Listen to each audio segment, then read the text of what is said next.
Hello friends, आज से हम डिस्कस करेंगे लेसन प्लान। हम बना रहे हैं फिजिकल साइंस का lesson plan BEd third sem के लिए।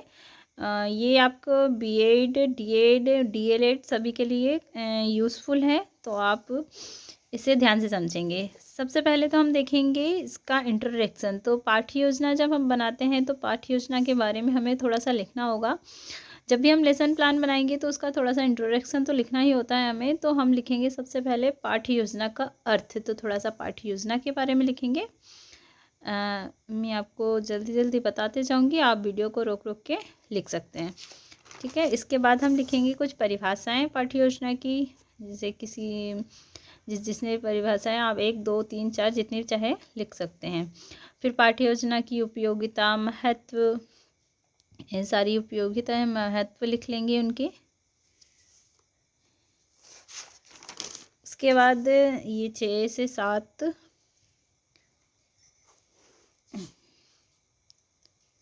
गृह कार्य तक हम इसको पूरा कर लेंगे।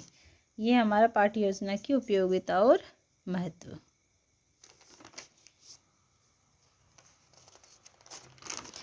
फिर इसके बाद आज हम डिस्कस करेंगे पहला प्लान। तो पहला हमारा प्लान है, पाठ्य योजना है। सबसे पहले तो हमें लिखना होता है विद्यालय का नाम, फिर कक्षा, विषय और प्रकरण। फिर इसी तरह से इस हाथ पर हम लिखेंगे दिनांक, अवधि, कालांश या कालखंड, जो भी हम चाहें लिख सकते हैं। तो सबसे पहले आते हैं हमारे कुछ सामान्य उद्देश्य।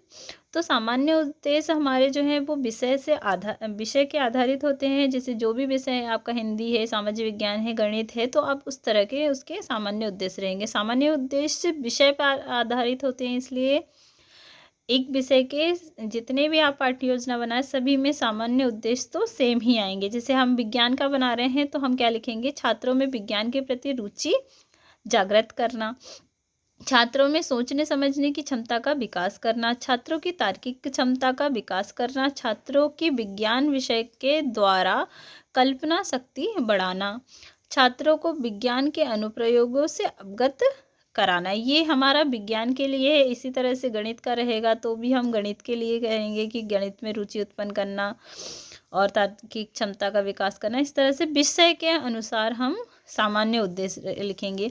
फिर आते हैं विशिष्ट उद्देश्य। तो विशिष्ट उद्देश्य में हम लिखेंगे छात्र समय के, देखो हम गति एवं समय है हमारा प्रकरण, कक्षा हमारा 7वीं है, विषय है गति एवं समय, जो विज्ञान है उसी के अंतर्गत आता है गति एवं समय। तो प्रकरण है हमारा गति एवं समय।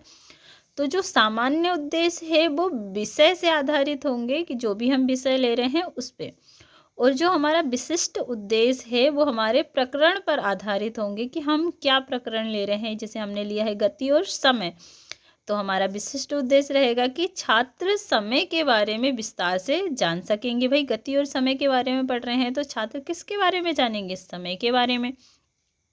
वहीं हमारा दूसरा पॉइंट रहेगा कि बच्चे गति से संबंधित जानकारी को स्पष्ट समझ सकेंगे, बच्चे चाल दूरी से संबंधित सूत्रों को आसानी से समझ सकेंगे, दूरी और समय के ग्राफ से आसानी से इनके संबंध को जान सकेंगे। फिर इसके बाद आती है, देखो सामान्य उद्देश्य, विशिष्ट उद्देश्य के बाद आती है हमारी आवश्यक सामग्री। तो आवश्यक सामग्री में हमारा रहता है चाक, डस्टर, श्यामपट्ट, चार्ट आदि।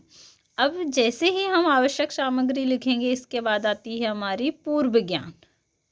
पूर्व ज्ञान पहले तो हम देखेंगे कि बच्चों को इसके बारे में जो हम कुछ समझाना चाहते हैं तो पहले तो हम जानना चाहेंगे कि भाई बच्चों को पहले से ज्ञान कितना है। कोई भी हम पार्ट स्टार्ट करते हैं, हमारी क्लास में हम जाते हैं, कोई भी टॉपिक स्टार्ट कर रहे हैं तो सबसे पहले हम क्या पूछते हैं, उनके पूर्व ज्ञान की जानकारी देखते हैं कि भाई उनको हम जो पढ़ाना चाहते हैं उनका उन्हें पहले से कितना नॉलेज है। पहले ये चीज़ें हमें क्लियर होनी चाहिए। तो बच्चे दूरी और समय के बारे में सामान्य जानकारी तो रखते हैं, इतना हम जानते हैं। तो पहले हम उनके पूर्व ज्ञान का पता लगाएंगे। फिर जैसे ही हमें पूर्व ज्ञान का पता लग जाएगा तो हम थोड़े से सामान्य से क्वेश्चन करेंगे उनसे। तो ये रहेगी हमारी प्रस्तावना। अब हम यहाँ से क्या कर रहे हैं, स्टार्ट कर रहे हैं। तो छात्र अध्यापिका क्रिया, छात्र क्रिया, कुछ क्रिया छात्र अध्यापिका करेंगे, फिर उसके प्रत्युत्तर में छात्र क्रिया करेंगे। तो सबसे पहले रहेगा कि जब कोई वाहन एक साथ चलना प्रारंभ करते हैं तो एक वाहन दूसरे वाहन से पहले या बाद में पहुंचता है, इसका क्या कारण है। भाई किस कारण से, अगर हम 2 वाहन एक साथ चल रहे हैं, एक आगे पीछे हो रहे हैं, तो ये किसके कारण आगे पीछे हो रहे हैं, इसका कारण बताना है। तो बच्चे बताएंगे उन वाहनों की गति, मतलब जो स्पीड है, भाई स्पीड कम होगी तो पीछे हो जाएगा, स्पीड ज़्यादा होगी तो आगे हो जाएगा। तो इस तरह से बच्चे हमें जवाब देंगे। फिर हम देखेंगे कि इसी तरह से हमने एक दूसरा सवाल किया कि कोई वाहन कितने समय में अपनी स्थिति पर पहुंचेगा, किस पर निर्भर करता है। भाई कोई वाहन कहीं पर पहुंच रहा है तो वो कितने समय में पहुंचेगा, ये किस बात पर निर्भर करता है, तो ये गति पर निर्भर करता है। भाई उसकी जो स्पीड रहेगी उसी पर तो निर्भर करेगा। फिर नियत समय से पूर्व किसी निश्चित दूरी को तय करने के लिए वाहन में किसकी वृद्धि करनी होगी। भाई ये हमने सवाल किया तो बच्चे कहेंगे गति। भाई अगर किसी समय पर पहुंचना है तो उसकी गति में वृद्धि करनी होगी, ये सामान्य सी बात है जो बच्चे जानते हैं। अब हम पूछेंगे कि भाई गति क्या है और ये जो चाल है वो क्या है, गति और चाल है क्या। तो बच्चे क्या होंगे, मौन हो जाएंगे, जो कि एक समस्यात्मक प्रश्न है। अब जहाँ पर बच्चे मौन हुए हैं वहीं से हमारा बनता है उद्देश्य कथन। भाई किस सवाल पे बच्चे मौन हुए हैं, गति क्या है और चाल क्या है, ये उन्हें नहीं पता है। तो हम कहेंगे बच्चों आज हम गति और समय के बारे में विस्तार से समझेंगे। अब देखेंगे, अब यहाँ से शुरू होता है, यहाँ से हमारा उद्देश्य कथन हमने लिया, फिर हम प्रस्तुतिकरण, मतलब जो हमारा उद्देश्य रहेगा उसी के बारे में हम विस्तार से अब प्रस्तुत करेंगे। तो क्या है, प्रस्तुत प्रकरण को आसानी से समझने के लिए हम उसे दो भागों में बांटेंगे। प्रथम और द्वितीय अन्विति हम ले लेंगे। प्रथम अन्विति रहेगी हमारी, तो हम इसके जब हम ये प्रस्तुतिकरण स्टार्ट करेंगे तो इसके भी कॉलम रहेंगे। सबसे पहला कॉलम रहेगा शिक्षण बिंदु, अध्यापक क्रिया, छात्र क्रिया, शिक्षण विधि और श्यामपट्ट कार्य।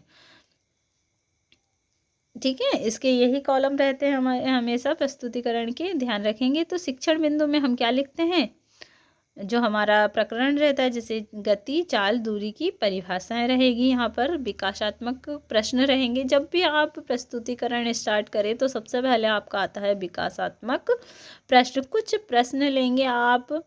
विकासात्मक प्रश्न वे होते हैं जो जिनमें एक प्रश्न का तो बच्चे उत्तर देते हैं, अगला प्रश्न इस तरह का पूछा जाता है जिससे कि हम अपने जो पार्ट है उसे थोड़ा सा आगे बढ़ा सके, है ना। एक क्वेश्चन इस तरह का पूछा जाता है जो बच्चे ना बता पाए, है ना, ताकि हम उसे आगे बढ़ा सके। विकास का मतलब आगे बढ़ाना। तो उसी तरह के जो प्रश्न होते हैं जिससे हम अपने टॉपिक को आगे बढ़ा सके, जैसे कि दो स्थानों के बीच की दूरी, समय को अर्थात लंबाई को उस दोनों स्थानों की क्या कहते हैं। तो बच्चे बता देंगे दूरी। ये कौन सी विधि है, प्रश्नोत्तर विधि। हाँ, यहाँ पर लगा लीजिएगा प्रश्नोत्तर विधि। अब यहाँ पर श्यामपट्ट पर हम कथन लिखेंगे, स्थान ए और बी के बीच की लंबाई क्या कही जाएगी, है ना। फिर यहाँ पर हमने क्या लिया, फिर अब अध्यापक व्याख्या करेंगे, अध्यापक या अध्यापिका व्याख्या करेंगे। तो 100 मीटर की दौड़ में यह निर्णय सरल होता है कि किसी चाल अधिक जो धावक 100 मीटर दूरी तय करने में सबसे कम समय लेता है उसकी चाल अधिक होती है, और जो कम होती है और कम समय लेता है। बच्चे ध्यानपूर्वक सुनेंगे, मौन अवस्था में सुनेंगे, ध्यानपूर्वक और मौन अवस्था में सुनेंगे। यहाँ पर हम व्याख्यान विधि का उपयोग, हम व्याख्या करें तो यहाँ व्याख्यान विधि और श्यामपट्ट का उपयोग कर रहे हैं, तो श्यामपट्ट विधि दोनों का ही इस्तेमाल हो रहा है यहाँ पर। श्यामपट्ट की जगह वहाँ पर आप प्रदर्शन विधि भी लिख सकते हैं। दूसरा है दूरी के बारे में हमने लिखा, चाल के बारे में लिखा और कुछ उदाहरण दे दिए। यहाँ पर हम चाल और दूरी के बारे में समझाएंगे। तो श्यामपट्ट पर हम क्या करेंगे, चाल का और दूरी का औसत जिसके बारे में भी हम समझा रहे हैं वहाँ पर इनके यहाँ पर सूत्र लिख देंगे, ये हमारा श्यामपट्ट कार्य हो जाएगा। फिर इसी तरह से हम क्या करेंगे, असमान गति, एक समान गति, मतलब असमान गति या एक समान गति के बारे में फिर हम व्याख्या करेंगे। तो हम यहाँ पर कुछ व्याख्या करेंगे। फिर हम चाल का मात्रक लिखेंगे, यहाँ पर हमने एसआई मात्रक लिख लिया, यहाँ पर हम श्यामपट्ट कार्य में चाल का मात्रक लिख लेंगे। फिर इसी तरह से अब हमारी द्वितीय अन्विति आ जाएगी। तो यहाँ पर उसमें भी वही रहेगा, शिक्षण बिंदु, छात्र अध्यापिका क्रिया, छात्र क्रिया, शिक्षण विधि और श्यामपट्ट कार्य। फिर हम यहाँ पर दूसरे अन्विति में क्या ले रहे हैं, दूरी, समय, चालमापी और पथमापी के बारे में। तो यहाँ पर भी हम एक विकासात्मक प्रश्न लेंगे, उसका उत्तर बच्चे देंगे। ये प्रश्नोत्तर विधि हो जाएगी हमारी। फिर इसी के बाद हम क्या करेंगे,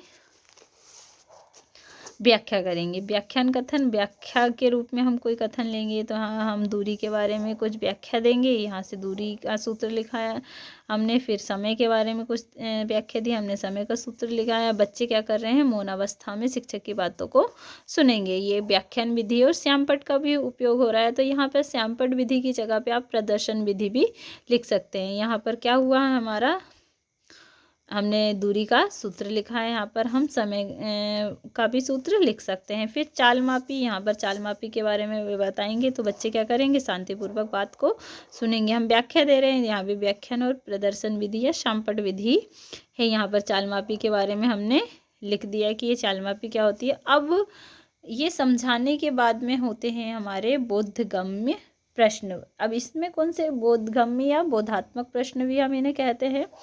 तो ये प्रश्न क्या होते हैं, यहाँ पर कुछ चीज़ें चेंज होती है, जैसे बोधगम्य की जगह बोधात्मक होता है, या कुछ चीज़ें चेंज होती है। तो इसके अनुसार मैं कुछ टॉपिक आपको चेंज करके भी बताऊंगी, ताकि आप दोनों ही आपके माइंड में क्लियर हो जाए कि कब क्या लिखना है, दोनों कंफ्यूज ना हो आप, है ना। तो बोधगम्य प्रश्न में क्या आता है कि मोटरसाइकिल या स्कूटर में गाड़ी की चाल ज्ञात करने के लिए क्या लगा होता है। तो चाल मापी, इस तरह से हम प्रश्न करेंगे यहाँ पर। फिर इसके बाद आता है पुनरावृत्ति प्रश्न। पुनरावृत्ति प्रश्न में हम कहेंगे कि दूरी क्या है, या फिर इस तरह से 2-3 प्रश्न पूछेंगे। उसके बाद हम देंगे गृह कार्य, चाल को उदाहरण सहित समझाइए, चाल का मात्रक क्या है। इस तरह से हम पूरा हमारा एक पाठ्य योजना को कंप्लीट कर लेंगे। यहाँ पर हम छात्र अध्यापिका के हस्ताक्षर और पर्यवेक्षक के हस्ताक्षर, डेट वगैरह भी डाल सकते हैं। ये चीज़ें तब होती है जब हम इसे सबमिट करने जाते हैं, इसलिए अभी हमने यहाँ पर उन चीज़ों को कंप्लीट नहीं किया है। उम्मीद करती हूँ कि आपको ये लेसन प्लान समझ में आया होगा। अगर कोई भी कन्फ्यूज़न रहे तो आप मुझे कमेंट में पूछ सकते हैं। मिलते हैं नई वीडियो में नए लेसन प्लान के साथ। मुझसे जुड़े रहने के लिए आप मेरे चैनल को सब्सक्राइब कर लीजिए, और हाँ, बेल आइकन प्रेस करना ना भूलें, ताकि जब भी मैं अगला लेसन प्लान डालूँ तो आपको उसका नोटिफिकेशन मिल जाए और आप उसे भी ध्यान से समझ सकें।